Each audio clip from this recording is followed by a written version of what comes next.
In 2019, a company fell victim to ransomware every 14 seconds. 14 seconds. That statistic alone should convince you to set up cybersecurity training for your employees. However, before you run down the hallway into your company's C-suite offices to present this great idea, we'd like to give you some more facts about why, when, and what to train employees on. Or if you happen to be the decision maker of your company, Northeast Insurance Services would like to convince you why cyber training for your employees is crucial to the security of your business. Consider this video our slide deck proposal. Consider this: if your employees don't know anything about a security threat, then how can they stop it or deal with it?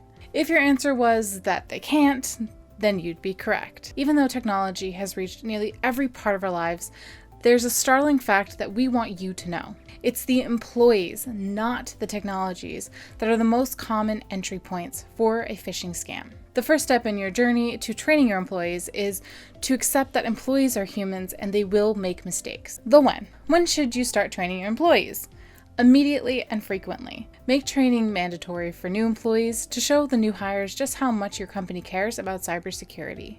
With the right training course, not only will they know more about modern cyber threats at work, but also in their personal technology use as well. It's a win-win for everyone. Furthermore, you should ensure the training course offered is updated frequently enough so your employees, when they do take the course, aren't given outdated information. People can learn healthy habits through repetition. This is why requiring employees to take the course annually will keep their minds fresh and knowledgeable with cybersecurity. The what. Keep in mind that it's not just the company's information at stake, it's the customers as well. Any type of cybersecurity breach not only could ruin the financial lives of you and others, but it also ruins the company's reputation. Fact of the matter is that you and your employees are the primary line of defense in preventing really bad things from happening to your company and to yourself. So without further ado, let's learn some things. Phishing attacks. These are email messages designed to collect sensitive information from you. This information could include logins, credit cards, and your social security number. These emails pretend to be from trustworthy sites like a bank or shipping company. They are designed to fool victims into believing they're genuine, going as far as using corporate logos or other company identifiers. Watering holes. This is a type of social engineering attack where criminals identify websites to target based on the ones you visit on a regular basis. They infect the website as soon as you go onto it, and you may not even notice the malware being downloaded to your computer. Malicious internet advertising, also known as malvertising. This is obviously malware that is distributed through online advertising. It can appear in any advertisement on any site, even the ones that you use every day. So usually malvertising installs a piece of code which sends your computer to illegal servers. This server then scans your computer for its location, what software is installed, and then chooses what type of malware will be most effective. All it takes is one click on the ad for the malware or any other cyber threat to end up on your device or computer. User errors. Most malware or compromising code ends up on a computer because the user has chosen to install something that addresses a need, which is exactly why it's so important to vet the program or software that you want to install. User error is the main reason why cyber training is so crucial. Mobile copycat apps. Nearly all mobile devices have access to an online store to download or buy apps. As much as you'd like to believe those devices are safe, they're not. This is especially true for third-party app stores, as they have less restrictions and standards for the apps that they put in their inventory. Even Google Play and the Apple Store have their slip-ups. Ransomware. This one is exactly what it sounds like. Ransomware is a type of malware that demands a ransom be paid for access to your own files and computer. If you don't pay the ransom, the attacker will then delete everything or just never give you access. Sounds scary, we know, especially since it's one of the more common cyber attacks that are out there. If you'd like to know about any more threats to your cybersecurity, check out the blog post that's linked in the description below. So, we'd be remiss if we didn't discuss ways in which you can protect yourself and your employees and your company within this video. So let's discuss further. Passwords. Employ strong passwords. The general rule is that the longer and the greater variety of characters a password contains, the stronger that it is. One great tool is to try the website howsecureismypassword.net. And if you're worried about the site getting hacked, then you can view it in private browsing mode. Change your password frequently. The best way to ensure safety is to set a calendar reminder for every 90 days. So take out your phone right now, set a reminder for 90 days. Unique passwords. Use a different password for each system. No, we really do mean that. The same passwords on multiple systems increases the number of places that a cyber criminal can gain access to. Intentionally wrong information. This is one of my favorite tips that I've learned over the years. Many systems and websites force you to answer security questions like, what was your mother's maiden name? We hate to tell you this, but many of the answers to those questions are very searchable online these days, especially with social media. So there's no better way to avoid threats by giving the wrong answers. If you want to go even further and get a giant big gold star, then do different wrong answers for different systems. Authentication. This is the process of verifying that you are who you say you are when you try and log in. While the level of authentication should depend on the type of data it's protecting, we wanted to share an option of lists as well. Two-factor authentication. This is the most common type of authentication, which requires two different verification modes to gain access. An example would be a bank ATM that requires both a PIN and a card. Out-of-band authentication. This uses two different communication modes to verify you are who you say you are. An example would be you entering your login information on a website and then a code gets sent to your phone that you need to enter. Challenge/response. This requires you to enter questions you previously entered into the system or website. An example would be a bank requiring you to enter your username, then answer several security questions, and then you enter your password. Images or patterns, also known as CAPTCHA.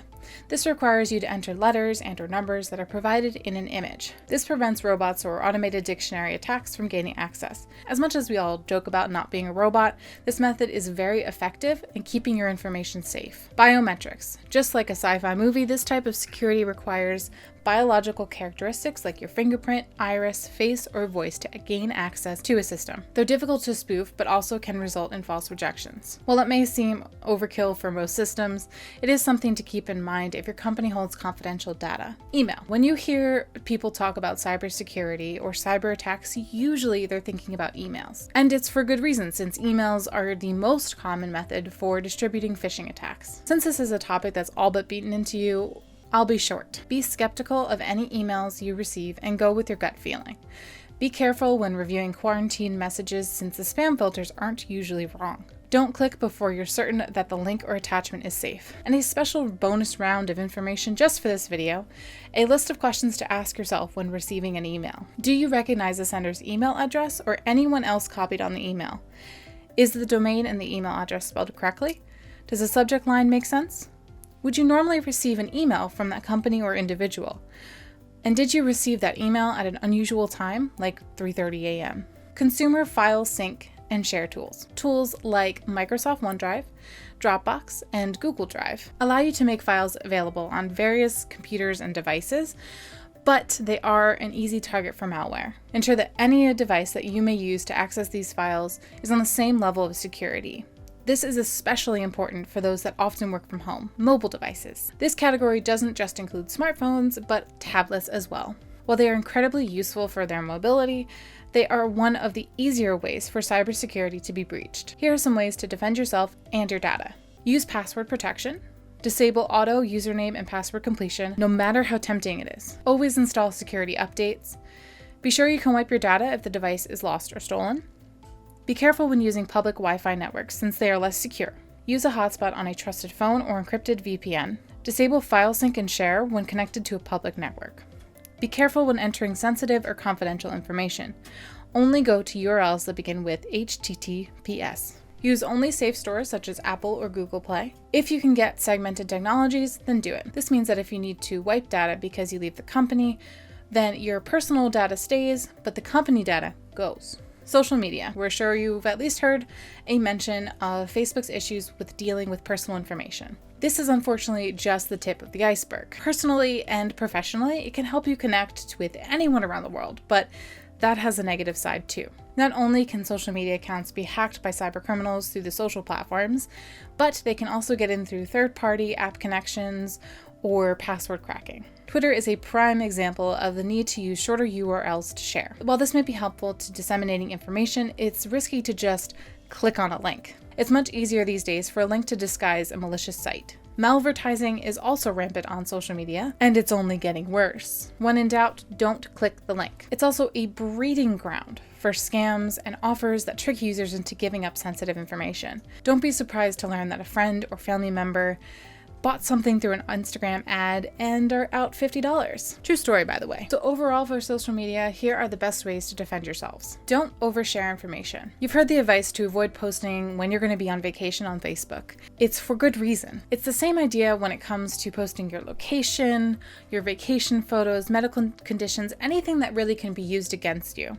It's best to limit who can see your profile or your posts, which can be changed in the settings of your social media platforms. Turn off location services. Even if you don't say or tag where you are, there's still a way for the metadata to be accessed from photos or videos posted online. Make sure your social profiles, and mobile apps for that matter, don't automatically have access to your location without you knowing. Turn on out-of-band authentication. As stated before, this will require a code entered in addition to you logging in. Be careful when clicking, liking, or sharing. Doing any of these could inadvertently distribute malware or spam to others in your social network. And finally, create a company social media policy. Ensure that any social media activity on behalf of your business adheres to a company policy of etiquette and privacy. We hope that with all of this information, you're ready and willing to set up a cyber training for your current and future employees. When employees are aware of security threats and what to do when a threat appears, you're strengthening the security of your company. So while they may end up being the primary target of a cyber criminal, you have the opportunity to turn them into the first line of defense. And keeping your defense strong will require the entire company. Here at Northeast Insurance Services, we're more than insurance. We protect what means the most to you, and we built our business on connecting with our clients. In the comments below, feel free to ask us questions or share your experience with cybersecurity training. In the description below, there's a special link to download a Think Before You Click checklist for yourself or your employees. Be sure to hit that subscribe button, and if you're interested in any more insurance information, check out this video.